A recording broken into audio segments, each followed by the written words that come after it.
tem que desafiar vocês, porque a vida dos sonhos de vocês não tá no conhecido, tá no desconhecido. É por isso que a maioria das pessoas não consegue mudar a vida, porque elas acham que ela vai mudar a vida fazendo as mesmas coisas, né? Ah, então eu sou próspera, eu acordo todo dia reclamando, me vitimizando, preocupado com conta, preocupado com isso, preocupado com aquilo e outro. Eu não faço nada novo, tá? E daí eu quero mudar de vida. Você vai ter que fazer algo diferente. Você vai ter que se lançar no desconhecido total. Vai ter que se jogar. Então, quando vier a vontade de fazer alguma coisa, se joga, vai lá e faz. É por isso que às vezes eu falo para vocês, após mentoria, né? Aceitou a nova identidade? Vestiu. Vestiu ela que nem aquela leg, sabe? A pessoa veste G, botou uma leg PP, é tipo isso. Vestiu. Vesti, Mari. Então agora, deu vontade, vai. Deu vontade, faz. Ok? Eu paguei o preço, e o preço é tudo, tá, meus amores? Eu larguei uma profissão de terapeuta, 3 anos e meio como terapeuta. O investimento é absurdo, só quem é terapeuta sabe. O investimento que a gente tem para se tornar terapeuta é fogo e bomba, ok? Larguei um canal no TikTok com 56k. Assim, ó, puf, deletei. Deu vontade, eu fui fazendo. Deu vontade, eu fui fazendo. Então, o preço é tudo. O preço é o novo, né, gente? O preço é o novo. Você tá fazendo o que te deu vontade ou você tá aí esperando? É por isso que as pessoas não conseguem, na maioria das vezes, conquistar o que elas desejaram. Porque elas não se lançam no desconhecido. Elas não fazem o que elas querem, né? Digamos que você tem vontade de ganhar 10 mil por mês. Um exemplo, né? Eu quero ganhar 10 mil por mês. Só que você não sabe o que é ganhar 10 mil por mês. Isso não é normal para você. Por isso que você não tem. Porque para você é difícil isso. É complicado. Você nem sabe como fazer para ter isso. E é por isso que você não tem. Agora, no momento que você aceitar que você ganha, no momento que você aceitar que você ganha 10 mil por mês, e você só ficar no momento presente, fazendo o que te empolga, e seguir as vontades, você quebra. Você quebra a banca. Não tem como ser diferente. Né, meu povo lindo? Bora responder um pouco dessas perguntas aí. Que a mentora aqui, quando se empolga...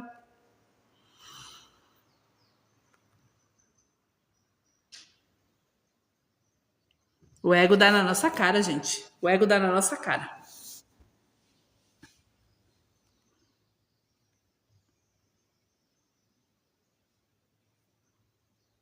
Uai, eu faço sempre que acho uma oportunidade. Eu vi sua identidade de mentora. Jura, Meli? Eu não vi ainda você mentorando por aí. Seu vídeo de hoje sobre o ego, sobre não estar acostumado com o novo. Exatamente. O ego ele não está acostumado com o novo. Por isso que ele se sabota, né? Às vezes a pessoa não percebe, mas é no detalhe. A pessoa aceita que é próspera e ela vai no mercado e ela compra o mesmo shampoo, o mesmo sabonete, ela vai justo nas promoções, ela não inova. E daí ela quer mudar de vida, se ela faz sempre as mesmas coisas. E daí surge uma vontade de comprar um shampoo um pouquinho diferente. Não, tá muito caro. Não, isso aqui não é pra mim. Ela não se lança. Ela é tão amarrada que parece um socol. Não se lança, não vai. Né? Daí ela me manda aquelas mensagens depois que eu leio lá, né? Ai, Mari, me deu vontade, mas eu tenho tanto medo, meu Deus do céu, mas ai, meu Deus do céu, mas eu tava pensando. Daí eu digo, quem que tava pensando, meu amor? A consciência não pensa. Quem que tava pensando? A consciência não pensa. A consciência age. Então, como que eu sei que eu tô agindo pela consciência? Quando vem a ideia e eu boto em prática. É pela consciência.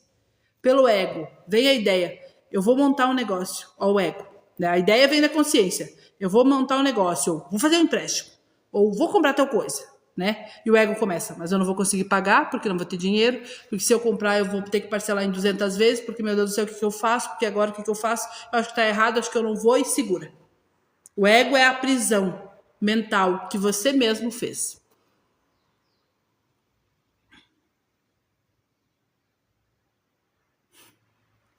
Quando a pessoa ainda tem dúvida, não pode ensinar. Eu penso assim. Eita, crença podre essa, né, Bela? Que crença podre essa tua. Cara, se você não começar, você nunca vai ser. Olha a profissão que você teve. Você não começou? Você acha que uma mãe, quando tem um filho, ela sabe o que tem que fazer? Ela vai aprender na prática. O filho começa a berrar, ela vai descobrir que ele tem dor de ouvido, que ele tem dor cólica, ela vai fazendo de tudo ali com a criança e até que a criança cala a boca. A gente aprende vivendo. Se você aceitar, ó, pra te ver, te pegar pelas orelhas, se você aceitar que você tá cheia de dúvida, é você que tá escolhendo. Né? O que custa você aceitar que você sabe tudo? É uma escolha. Tá? Então, toda realidade focada é manifestada. Toda realidade focada é manifestada. Você é a consciência que observa. Toda realidade focada é manifestada. Você está escolhendo essa. Até quando? Uma vez você disse que quando veste a identidade temos que fazer uma autoanálise se estamos vivendo o que ensinamos. Eu sinto que estou nessa fase. Antes de falar, eu estou vendo se coloca em prática. Maravilhosa. Boa tarde! Me tire uma dúvida. Como é feito o mapa astral? Não sei, meu amor. Não sei mesmo. Não é minha área. Não posso falar nada sobre mapa astral. Eu acredito que é estudado, né? Sobre o nome da pessoa. Lá no chat GPT eles fazem. Tu bota o teu nome, tua data de nascimento e eles fazem. Mas o que é, para que é, daí não... Eu não posso nem falar sobre isso, né? Porque realmente não é minha área. Não. Uma vez eu tinha um sonho de fazer um mapa astral, né? De contratar alguém para fazer. Mas na verdade, eu acredito que tudo que sai, você já sabe, né? Você só quer a confirmação. É que nem o tarô, a gente sabe o que vai dar no tarô, a gente só quer a confirmação. Mas eu não sei, não é da minha área. Que legal, sério? Vivendo o que ensinamos. Tá, perfeito. Bela também pensa assim, pois quando é a certeza, a gente sente a coragem e manifesta. Não concordo. A certeza é a decisão, Rosária. Não sei se foi isso que você quis dizer, pode ser que sim. A certeza é a decisão. Se eu tenho certeza, ó, gente, tudo é certo, tá? Nossa, mas esse sol aqui tá uó. Tá uó. Quanto mais eu falo, pior fica, né? Então, vamos lá. Tudo está sempre certo. Tudo, tá? Se eu estou certa de que eu tenho dúvidas e tenho muito a aprender ainda, eu tenho. Se eu tenho certeza que eu não tô pronta ainda para fazer uma coisa, eu não tô. Né? Quando foi que eu fiquei pronta para fazer live? Quando eu abri a câmera e comecei a falar. Entende? Então é sobre isso.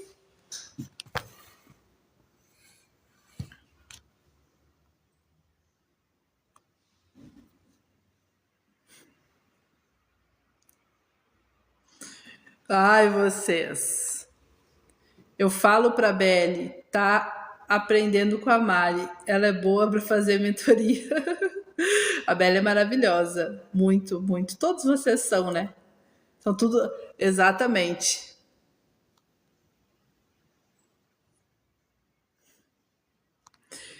Realmente o perfeccionista não começa e fica pobre. É que assim, ó, a gente vai ficar bom em algum momento. Você vai ficar muito bom, tá? Eu sei que hoje eu tô boa no que eu faço, eu sei que cada vez que eu abro uma live, que eu faço uma mentoria, eu tô melhor. Eu sei disso. Né? Então a gente não pode fechar essa lacuna de eu sou o perfeitinho e nunca vou poder aprender mais nada. Não. Eu tô sempre aprendendo com vocês e aprendendo com a vida e aprendendo com tudo. A gente está sempre aprendendo e evoluindo. Só que a gente não pode esperar estar pronto para começar, tá? Porque se você for olhar, imagina um advogado, né? Ele foi lá, se formou e tudo, mas ele precisa ir para o campo. Ele tem que trabalhar, ele vai ter que ir lá na penitenciária, atender as pessoas, ou no escritório dele, ele vai ter que ir para o campo, enfrentar o tribunal, ele vai ter que fazer aquilo. Né? A mesma coisa, a dona de uma loja, tudo você vai ter que ir para o campo. E é no campo que você aprende. A fala, gente, né? A sabedoria sem prática, ela não vale nada. O conhecimento sem prática não vale nada. Ah, eu li 100 livros, Mari. Grande bosta. Se você não pratica, não vale nada.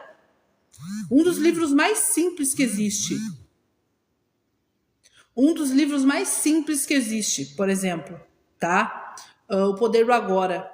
Um livro extremamente simples do Eckhart Tolle, simples de ler, um livro gostoso de ler. Foi um dos primeiros livros que eu li, tá? Foi o livro que eu não botei em prática. Não botei em prática, para mim não serviu de nada, de absolutamente nada. Então não é o livro que você lê. Ai, esse livro aqui eu paguei R$200, R$500 um livro. Esse aqui vai mudar a minha vida. Depende. Você vai colocar em prática? Não. Então não vai valer de nada.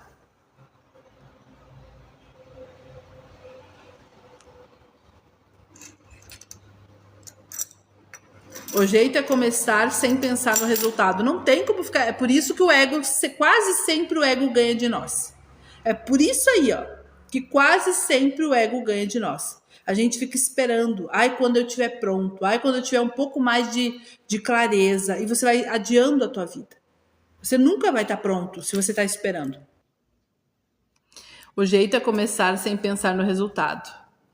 Vídeo da Mari sobre a lei do desapego. Ela postou ontem. Sim, ó, viu? O Wesley é maravilhoso. Ele vê os vídeos que eu posto e coloca em prática. É sobre isso, né?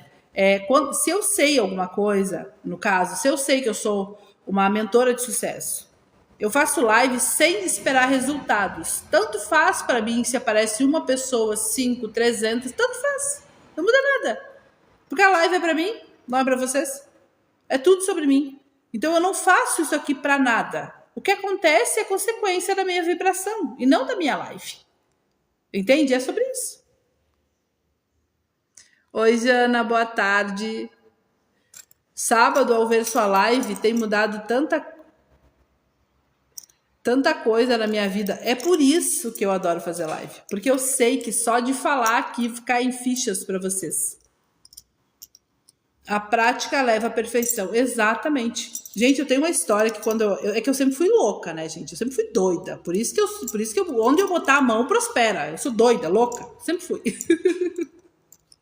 E hoje de manhã, quando eu tava atendendo aquela mentorada, ela falou assim: Mari, quando eu escuto você falando, eu me identifico muito com a tua história. Porque eu também sempre fui, fiz e paguei o preço e fui, sabe? Tudo que eu me propus a fazer na minha vida, eu fui. Então, eu sempre fui essa pessoa. Há mais ou menos uns 15 anos atrás, eu estava desempregada. Meu filho tinha nascido. Meu filho, hoje ele tem 14 anos. Ou 15. Vai fazer 15 agora, né, abril. E daí eu tava lá, ai meu Deus, eu não posso trabalhar em fábrica, porque eu tenho que cuidar do meu filho, porque não sei o que, não sei o que, não sei o que. De repente, eu me lembrei de uma história que a minha mãe sempre falava, que eu ia ser uma boa confeiteira, porque eu tinha puxado pela minha tia, não sei o que, aquelas coisas de crença, era da minha família. E eu enfiei na minha cabeça que eu ia abrir uma confeitaria. Só que detalhe, eu não sabia bater um bolo, gente. Eu era assim, péssima na cozinha, péssima na cozinha. Mas eu enfiei na minha cabeça que eu ia abrir uma confeitaria. E eu comecei a pesquisar e comecei a fazer uns testes, e comecei a fazer, e fiz teve um aniversário da minha filha, eu fiz o bolo. Ficou meio mais ou menos, mas fiz, comprei tudo e fiz.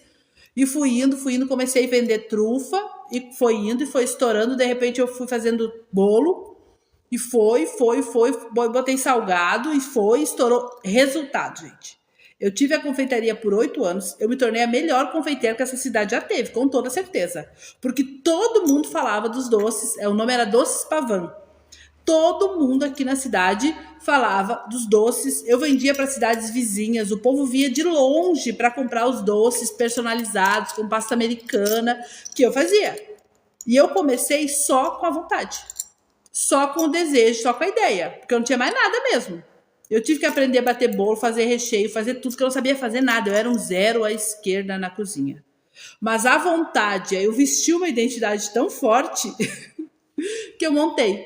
Eu montei a confeiteira e ela perdurou na minha vida por 8 anos. Muito bem sucedida, porque eu tirava um bom lucro, assim, sabe? Dentro daquelas crenças doidas que eu tinha, eu me virava. Tinha funcionário, tudo, me virava. 8 anos eu vivi desse jeito aí. E criei do nada. É que já senti certezas aleatórias sem decisão. Tipo, inesperada e deu certo.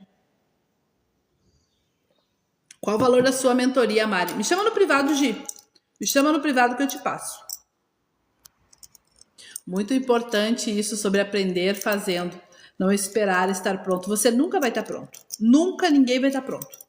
Esse negócio de, ai, mãe, eu tô ficando pronto. Ai, mãe, ai, eu não sei o que, eu vou ficar pronto. Ninguém vai ficar pronto pra nada. Vai.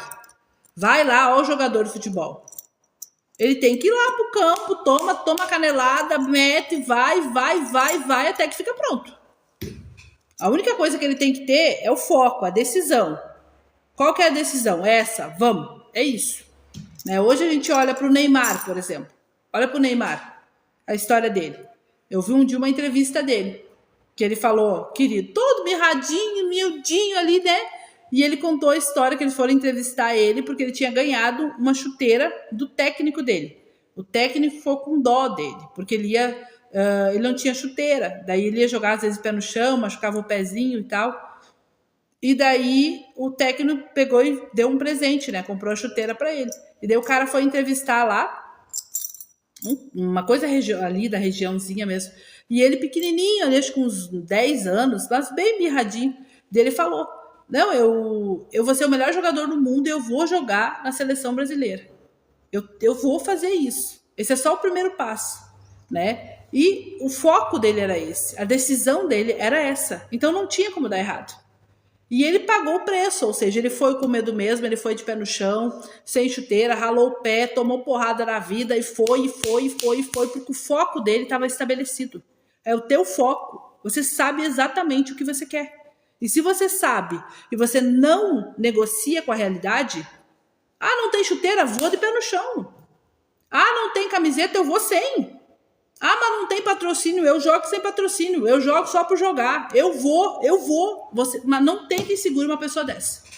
Tem uma frase de um grande filósofo, que a Mari, não lembro o nome, né? Que ele diz bem assim, ó, ninguém segura uma pessoa determinada. Ninguém segura uma pessoa determinada. Ninguém segura. E a determinação supera o talento. Essas são duas frases que eu levo para minha vida. A determinação supera o talento. Porque de que adianta você ter, nossa, eu falo muito bem, porque eu não sei o quê, porque aonde eu paro para falar, todo mundo aplaude. Se você não tem coragem, se você não vai fazer o que tem que fazer, se você não abre uma live, se você não faz o que tem que fazer, né? Do que adianta? Então, na minha opinião, a determinação, ela supera o talento. Você pode ser o cara mais talentoso do mundo. Você pode ser assim, ó, nossa. Se você não for determinado, se você não for lá todo dia, você fica para trás. Agora, aquela pessoa que não tem talento nenhum, só uma vontadezinha, e ela vai lá todo dia, ela vai chegar na tua frente e vai dar tchauzinho assim, ó, na tua cara. É tão simples que fica complicado. Esse livro, O Poder do Agora, é maravilhoso, simples pra caramba.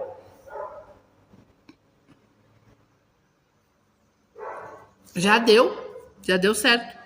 Tô amando o poder da ação. Já me fez repensar em várias coisas, principalmente o vitimismo. É porque as pessoas se vitimizam, né, lindona?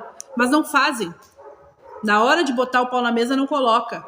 Ah, eu tô criticando aquele mentor que tá cobrando R$1.000 por uma mentoria. Mas ele tá fazendo. Todo dia ele abre live, ele mete o louco, ele cria projeto, ele cria livro, ele cria isso, ele faz o trabalho dele. E você tá fazendo o que além de reclamar? Essa que é a comparação, é por isso que eu não critico ninguém. Eu não critico mentores, terapeutas, psicólogos, professores, eu não critico ninguém, gente. Eu não critico ninguém, por quê? Porque aquela pessoa, ela tá fazendo. E você tá fazendo o que além de reclamar? Além de criticar? Além de apontar o dedo? O que você tá fazendo, além de falar mal dos outros? Nada. Então você não tem o direito de criticar. Você não pode julgar ninguém, a menos que você faça melhor que aquela pessoa. E mesmo que você fizer muito melhor que aquela pessoa, você não vai querer criticar ela. Porque daí você já tá num outro nível. Entende? Então a gente sempre tá um nível abaixo ou um acima. Se eu tô abaixo daquela pessoa, eu olho e critico. Se eu tô acima, eu não vejo, daí eu não critico. Então a crítica, ela já mostra quem você é. Bota o pau na mesa, vambora. Vai com medo mesmo. Que crença é essa que a pessoa pensa que em estar pronto para começar, né?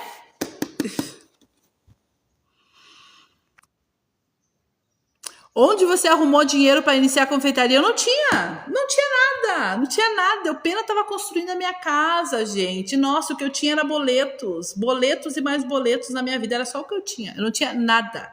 Eu comecei a minha confeitaria dentro da minha cozinha, com uma batedeira velha, com colher e forma que eu tinha. E eu comecei primeiro a fazer trufa. E daí eu tive a ideia de dar as trufas para minha vizinha debaixo de casa, que morava de aluguel. Nós duas morávamos de aluguel. E daí eu tive a ideia de dar para ela vender lá na fábrica onde ela trabalhava. E daí ela começou a vender muita trufa. E daí eu pagava comissão para ela e ela vendia as trufas para mim. Daí meu marido vendia na firma que ele trabalhava, a tal das trufas.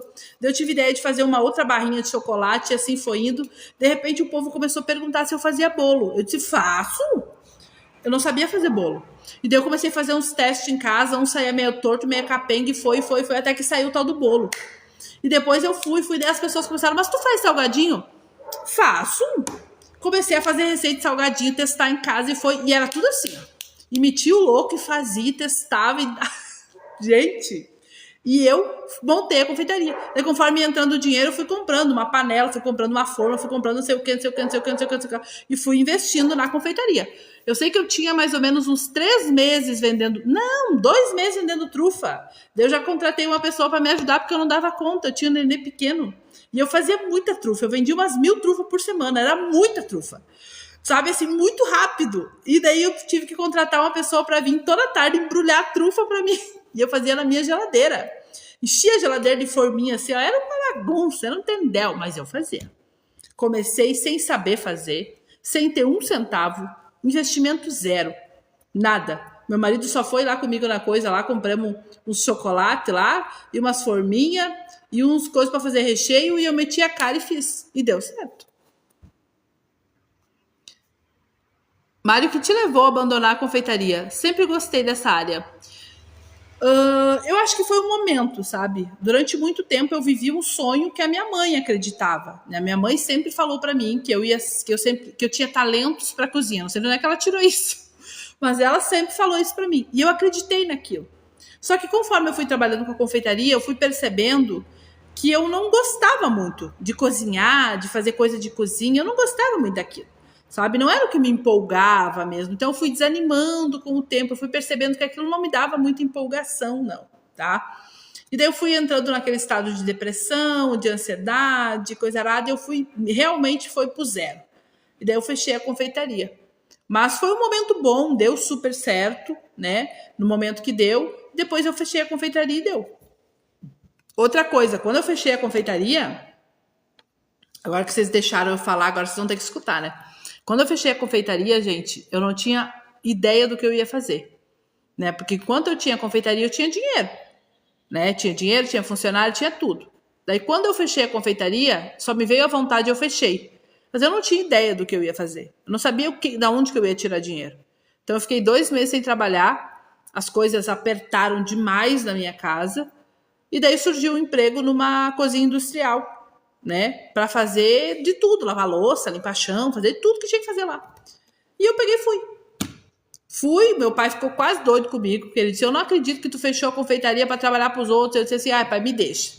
Fui, trabalhei lá 8 meses, e daí fiz um curso de terapeuta e me lancei como terapeuta. Foi bem assim a minha história, bem louca. Decisão e ação, com toda certeza. Eu sempre fui de meter o louco, sabe? Eu nunca fui de esperar muito, não. Eu sempre fui de meter o louco.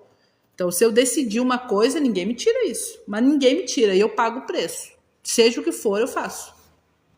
É a tal da oração, né, Lúcia? Oração, ou seja, decida e ação. Não adianta... Ai, por isso que as afirmações não funcionam. Que a pessoa fica lá, num delulu doido, né? Ai, eu sou próspero. Dá vontade de abrir uma coisa... Ah, mas eu acho que não vai dar certo. Daí não faz. Dá vontade de fazer um doce para vender. Não, mas isso aqui não vai dar certo. Daí não faz nada. Daí não fica lá esperando que o bloco de ouro caia na cabeça dela, né? Não vai funcionar. Você não faz o que tem que ser feito. Você não faz o que tem que ser feito. Mesma coisa.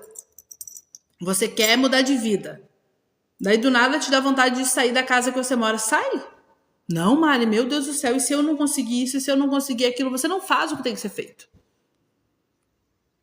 Eu acredito que minha nova identidade recebe convites para fazer podcasts, propagandas de produtos. Adoro! Maravilhoso. Tá feito.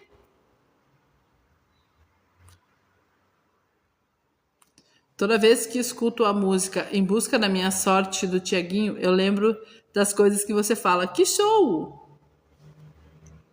O que é preciso para ser uma mentora? Decidir. Em primeiro lugar, você tem que decidir, né? Em primeiro lugar, você tem que decidir. Eu acredito que tudo tá certo, né? Então, eu estudei durante 5 anos. Durante 5 anos eu estudei muito, li muito, pesquisei muito, fiz todas as técnicas, todas as práticas que eu conhecia, que chegavam para mim. E eu achava que eu estava fazendo tudo errado. Só que hoje, percebendo, eu como mentora, eu sei que estava certo. Porque o conhecimento que eu tenho hoje para vocês, a certeza que eu tenho hoje de chegar e falar assim, ó, não funciona. Não funciona. Técnica não funciona. Vai funcionar só para quem não entendeu. Quando tu entender, não funciona mais. Ai, Mari, fulano falou disso, isso, isso. Qual a expansão que você tem? Não funciona. Porque você sabe que aquilo ali é uma ferramenta. Você não vai funcionar para você. Entende? Então, as ferramentas funcionam? Depende do nível de expansão que você tem. Se você está num nível pequenininho ali, vitimazinha, vai funcionar. Agora, se você já está num nível mais elevado, eu crio tudo, sou eu que crio tudo, você não vai funcionar nenhuma ferramenta. Nem ressonância, nem o escambau. Nada vai funcionar. Né? Então, o que é preciso para ser uma mentora? A primeira coisa, você decidir, né, e fazer aquilo que te dá vontade. Fazer aquilo que te dá vontade. Então, é sobre isso. Hoje eu tenho bagagem. Por quê? Porque eu passei 5 anos me lapidando. Mas não é por isso que eu sou uma mentora excelente. Eu sou porque eu aceitei. Às vezes a pessoa aceita que é próspera e dá vontade de fazer um curso de manicure, um curso de design de sobrancelha. Entende? Então foi o caminho que a consciência entregou para ela. Mário, o despertar espiritual é a mesma coisa que eu sou consciência? Na minha opinião, não. Na minha opinião, não. O despertar espiritual é autoconhecimento. É quando você começa a se lapidar, tirar as camadas de crenças, de medo, de insegurança, de dúvida, né? É aquela coisa que você começa a se descobrir, começa a se conhecer. Para mim, isso é o despertar espiritual. Para mim. O despertar da consciência é quando você lembra que você é Deus vivendo dentro de um corpo. Quando você assume o volante da sua vida. Quando você entende que você cria tudo. Eu sou o criador de tudo. Você sai do papel de vítima. Então, para mim, tem dois estágios aí. O despertar espiritual é quando você começa a entender que tudo é energia, que o pensamento tem que ser controlado, que você tem que pensar positivo, cuidar da frequência, essas coisas assim, né? Estuda livros e tal, técnicas, ferramentas e tal, você vai despertando o teu lado mais espiritual, mais energético, digamos assim. A segunda parte é o despertar da consciência. É quando você entende que tudo isso foi só um degrau para o filé, para a cereja do bolo, que é você entender que você cria tudo. Absolutamente tudo.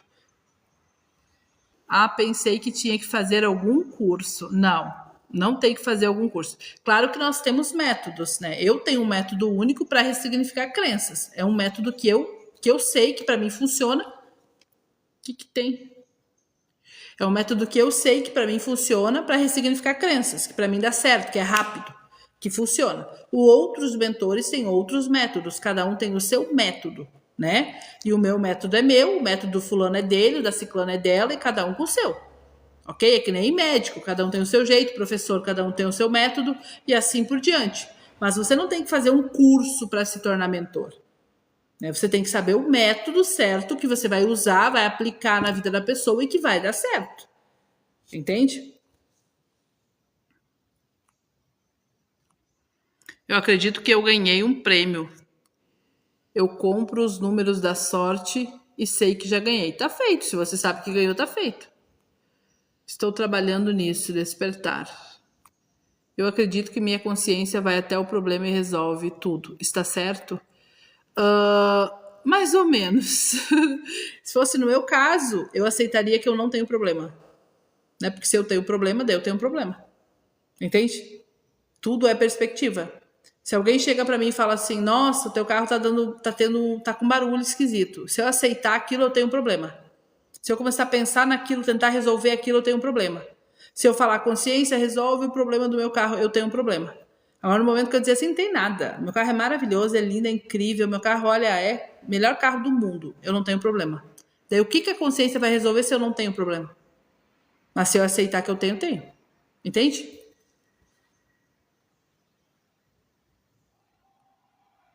Somos, né, Jana? Somos? O método que você usou para ressignificar as crenças me libertou de culpa de anos. Sim, ninguém consegue saltar, gente, ninguém consegue saltar para uma nova realidade com culpa. Não consegue. Culpa não consegue saltar. Culpa, traumas muito profundos, né? E não é aquela coisa de, eu tenho que ficar anos ressignificando. É coisa de 1 minuto. Pá, pum, solta, ressignifica tudo e solta. É fácil, rápido e seguro, né? Mas precisa ser feito. Então, se você carrega culpa, vitimismo, trauminha de infância, tem que, podar tudo, daí sim a gente joga pra cima.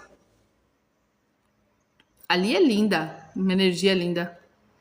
Tudo tá resolvido, só tá, né?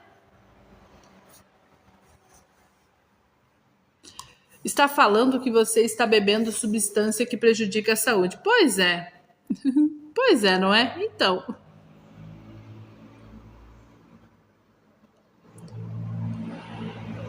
A consciência dá soluções? Depende como você vê, né? Do teu ponto de vista, né, Andréia? Por exemplo, se eu aceitar qualquer tipo de problema, eu vou ter que viver aquele problema. Então, eu não aceito o problema. Eu não aceito o problema. Eu não tenho problema. Né? Então, quando eu recebo algum problema, alguma situação na minha vida, seja qual for, eu olho para aquilo e digo, tá resolvido. Tá resolvido. Eu aceito que tá resolvido internamente. Então, com certeza a solução chega assim, de uma maneira mágica. Porque eu não foco no problema. Eu já sei que tá resolvido, entende? Por exemplo, se eu quero me mudar para Goiânia, né? Até final do ano eu quero me mudar para Goiânia. Eu só aceito. Até final do ano eu vou estar morando em Goiânia. Ponto e acabou.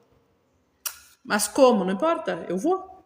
Quando? Não importa. Eu vou. Até final do ano eu vou estar morando em Goiânia. Eu tenho certeza. Mas é uma certeza, assim, gente, que ninguém me tira. Ninguém me tira aquilo. Tá? Então, por isso que eu sei. Hoje em dia eu me considero uma manifestadora nata. Eu manifesto muito rápido as coisas. Porque eu tenho uma certeza total. Assim, muito rápida. Né? Então, é por isso que eu falo para vocês, quando você entende esse conteúdo, você não precisa de mais nada, porque você sabe que tudo é consciência. Qual a substância que eu não entendi? Eu também não, é água. Talvez é por causa do copo, né? Mas eu acho que é por causa do copo. Mas esse copo aqui nem parece. É um copo normal, gente, pelo amor de Deus. Será que parece que é copo de bebida? Não, né?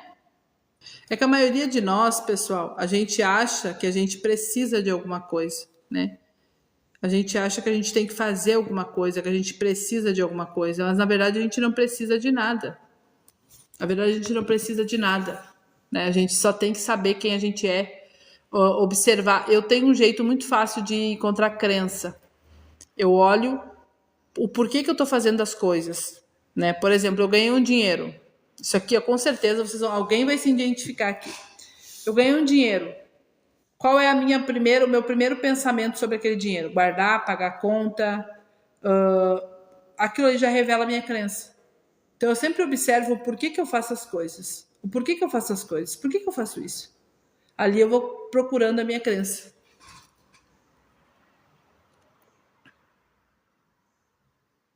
Qualquer de vidro ele acha que é. Ai, mas eu me nego a tomar água num copo de plástico. Mas nem que seja, mas o TikTok vá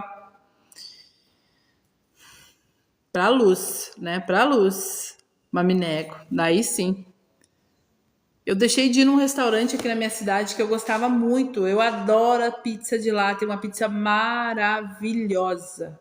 Eu deixei de ir lá por causa do copo. Um dia eu cheguei lá para nós comer, acho que era torre de batata e pizza, uma coisa assim. Quando a gente sentou na mesa, veio 4 copos de plástico com um emblema assim na frente. Eu queria morrer. Eu olhei para aquilo, me engasguei. Eu disse assim, eu não acredito. Copo de plástico é o ó, né, gente? Pelo amor de Deus. Ah, coisa... não. É um trocinho, não tem nem condição. E depois, nunca mais fui. Nunca mais fui. Então, quando aparece a dificuldade, é só dizer que ele não existe, é só não aceitar, né, Osmani? Não é sobre dizer, não é sobre dizer, é sobre saber. É só não aceite o problema. Não aceite isso para sua vida. Exatamente. Às vezes a gente às vezes fica no estado de espera, querendo fazer. Sim, a gente se sabota o tempo todo, né?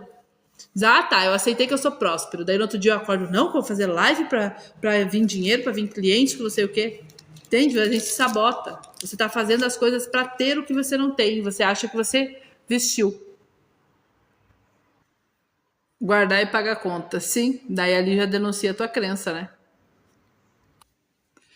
É, só soltar, só olhar pro lado, tá tudo certo. É tudo sobre crença, com certeza. Tudo é uma ideia que você sustenta, né? Tudo, absolutamente tudo. Se você sustentar uma ideia de o dinheiro é só para pagar conta, os pensamentos, gente, por isso que eu falo, os pensamentos eles mostram a crença. O sentimento mostra a crença. As atitudes mostram a crença. Então não adianta ignorar, dá uma olhada. Por que toda vez que eu ganho dinheiro eu faço a mesma coisa? Eu corro pagar uma conta ou eu guardo para pagar a conta? Entende? Por que você sempre faz a mesma coisa? Porque você acredita que o dinheiro é só para pagar a conta. Ponto e acabou.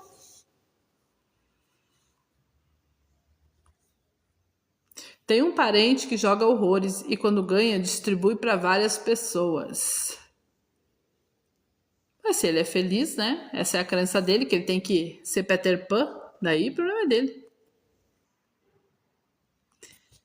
Mari, quero comprar um terreno ao lado da minha casa, porém o atual dono não quer vender. Como faço? Pois é, ó, aqui temos uma grande questão, né? Veja as crenças que você tem sobre esse terreno. Esse é o básico, né? E depois aceite que você já comprou. Vamos focar no final, no resultado final. Eu comprei o terreno, ponto e acabou. E fica nessa identidade da pessoa que já comprou o terreno. Agora, se a senhorita sabe que o dono não quer vender o terreno, então ele não quer. Entende? Você mesmo está se sabotando. Então, para mim, você tem que rever essas crenças todas aí e aceitar que você já comprou o terreno. Senão é impossível. Impossível. Eu tenho uma mentorada minha, que agora faz muito tempo que eu fiz mentoria com ela, então eu não sei. Eu ia falar tinha porque eu não sei mais da história dela. Ela me procurou porque ela queria muito, muito, muito vender um terreno. Ó, só que ó como a gente é, né? A gente faz as coisas. Ela queria muito comprar uma pousada no Rio de Janeiro, tá? Era o sonho da vida dela comprar uma pousada no Rio de Janeiro. Só que ela acreditava que para comprar pousada ela tinha que vender um terreno que ela tinha lá na cidade onde ela estava morando. Terreno maravilhoso, né? Então a crença dela era: para mim ter a pousada eu tenho que vender o terreno. Para mim vender o terreno é difícil porque o lugar é ruim, é complicado, ninguém quer comprar, não sei o que, não sei o que, não sei o que, não sei o que. Então ela ficava assim, ó, na insatisfação, na angústia, no medo, na aflição e resultado, nada. Então, se você quer alguma coisa, foca no resultado. O que eu quero? Comprar o terreno. Então, eu vou comprar o terreno. Ponto e acabou. O resto não importa. Então, você tem que reverter essas crenças que você tem aí. Desenho é bom porque é lúdico. Eu adoro. Mas, verdade, que lá na minha escola eu desenho muito, eu faço muito desenho. Até já comprei um quadro aqui que eu quero começar a fazer mais coisas com desenhos, porque eu acho que é legal, é interessante. Mas é verdade que nosso cérebro é programado para trazer lembranças ruins. Não digo ruins, tá? Que daí é um pouco de sadomasoquismo da gente também, né? O cérebro ele não é programado para trazer lembrança ruim. O cérebro, gente, ele é como se fosse um software, né? Um HD, digamos assim. Ele tem um armazenamento interno, ok? Então, tudo que você viu, viveu, sentiu, presenciou, experimentou, tudo que você acumulou ali de experiências na sua infância, de 0 a uns 10 anos, por aí, você tem como base. Então, digamos que eu penso em dinheiro. Daí, o cérebro vai lá dentro e pega tudo que é referente a dinheiro para mim. Pouco, difícil, complicado, guarda, você não vai faltar, porque não sei o que, não sei o que. E daí ele começa a trazer tudo para mim ali. Pensamento, sentimento, imagens, ideias, tudo ali. Por isso que a gente tem que aprender a ignorar a nossa mente física. Porque ela não cria nada novo. Ela não salta, ela não cria nada novo. É sempre mais do mesmo. Por isso que às vezes você conhece um cara novo, né? Um cara super legal, super gente fina e tal, e de repente você começa a perceber que ele tá estranho, que ele tá meio estúpido, que ele é meio bobalhão, meio crianção, que você não gosta muito dele. Por que você começou a perceber isso nele? Por causa do teu armazenamento interno. O cara não é nada, ele é neutro. É você que está escolhendo ver essas características nele, baseado nas suas crenças. Né? Então é muito interessante você perceber que tudo que eu vejo é baseado na minha lente, nas minhas crenças. Quando eu quero mudar isso, eu tenho que mudar as crenças. Cheguei! Chegou chegando, né? Tá feito?